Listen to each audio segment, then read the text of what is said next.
Hey family, welcome back to Danielle Inspires. I hope you had a Merry Christmas. We are about to close the curtain on 2021 and greet a new year. Every new year makes me think about new opportunities. Going into 2022, I really feel like there's no limit to what you and I can accomplish. We've been set up by God and the universe to succeed. So we need to upgrade our expectations about what is possible for us to accomplish by this time next year. Abundance is our birthright, and I'm speaking a double portion of God's blessing upon you and upon me in 2022. God has great plans for us and everything connected to us, which includes our kids and grandkids. Let me tell you what I know to be true. God is a just God. Those who have held wealth in the past and used positions of power to oppress others will find themselves begging for bread. The tide is turning for oppressed people groups. The future is shifting in our favor. Disruptions are happening all over the globe as a part of God's plan to transfer the wealth of the wicked into the hands of the just. Read it for yourself in Proverbs 13:22, which says, "A good man leaves an inheritance to his children's children, but the wealth of the sinner is stored up for the righteous." Make 2022 the year you prove yourself to be good and righteous by creating an inheritance large enough to financially sustain your children and grandchildren. God said if you work toward financial liberation, be sure your efforts touch at least 3 generations, yours and 2 generations after you. If you plan to take up the mantle of economic liberation in 2022, God will be sure the wealth of sinners transition into your hands. My role in your life is to be sure your hands are capable. I want you to be ready to use the financial means coming your way to create an inheritance large enough to support 3 generations. I'd love for you to march into 2022 equipped to claim your birthright and capable to grow an abundant harvest from a few small seeds. Let's put 2020 and 2021 firmly behind us. Our topic for today is getting the courage to move forward, part 2. Last week, I listed 5 difficult and sometimes traumatic situations that stop people dead in their tracks. Number 1, broken relationships. Number 2, disappointments. Number 3, fear. Number 4, comfort. And number 5, financial insecurity. Thus far, we've discussed how to summon the courage to move forward after dealing with broken relationships, disappointments, and fear. This week, we're going to cover how to enjoy comforts but not be hindered by it, and the best way to tackle financial insecurity. Before we dive into today's juicy content, be sure to subscribe to my channel, like this video, and smash that alert button so you are aware of new content as soon as it is released. I'm bringing you fresh topics week after week, and today is no exception. Your engagement with me on this channel means a lot to me, so thank you. On to today's topic. Let's talk about comfort first. Man, oh man, I love comfort. You know how it is when you wake up in the morning and you're getting ready for work, but the bed feels so comfortable. Then you get into the shower, the heat of the water feels good on your body, and you don't want to get out the shower because it's relaxing. Maybe after you get dressed for work, you sit down for morning coffee, and then you just don't want to get back up because a hot cup of coffee takes you to your happy place. Coziness, tranquility, serenity, relaxation All those pleasant places of contentment make life worthwhile. Yet there's work to be done. We can't watch Netflix and chill all day.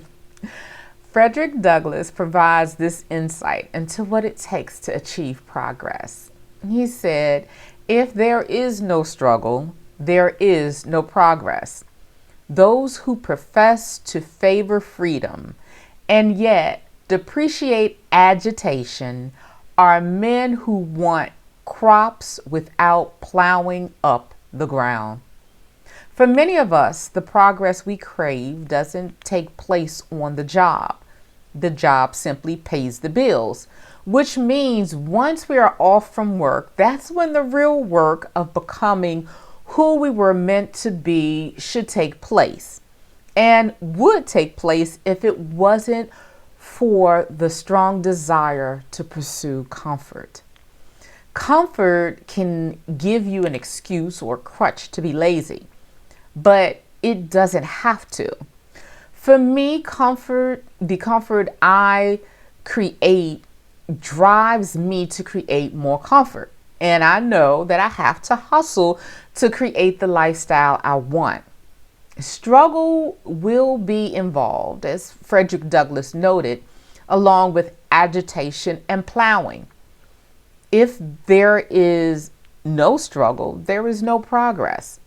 I want security, comfort, and wealth, and the security, comfort, and wealth I've achieved thus far encourages me to press forward all the more.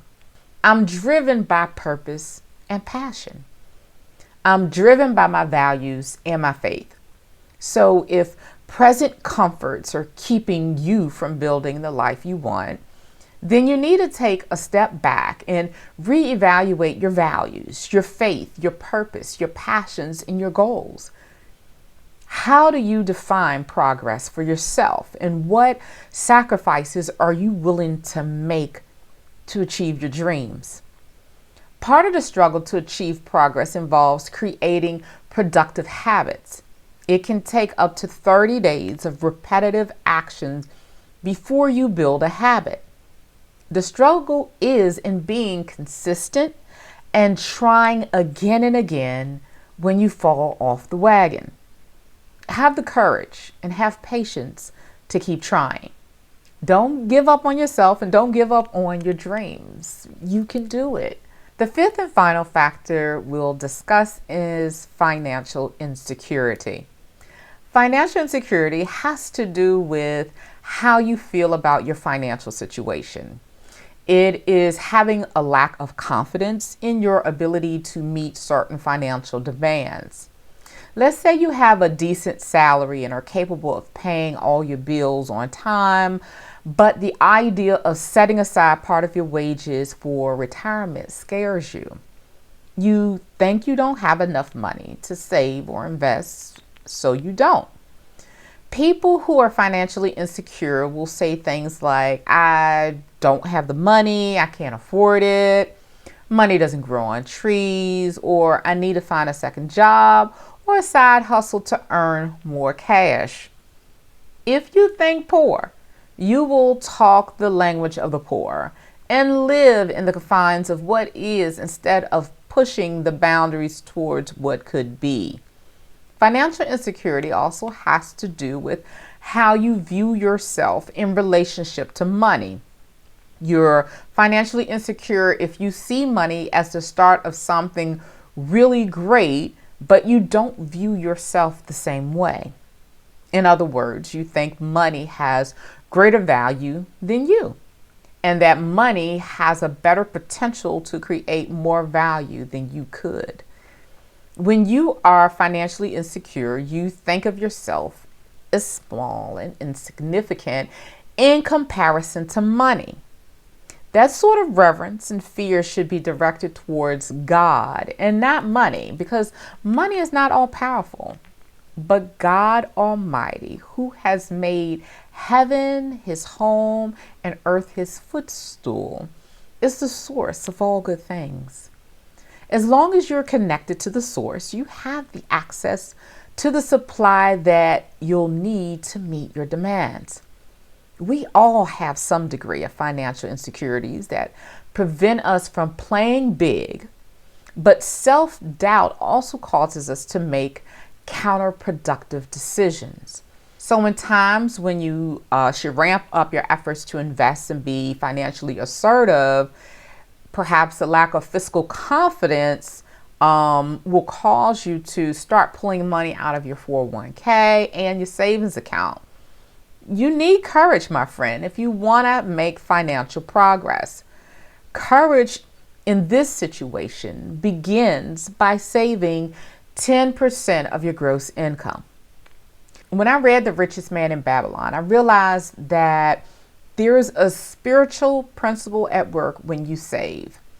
It's like a declaration to the universe that you value your future and are willing to make sacrifices now to secure your financial future.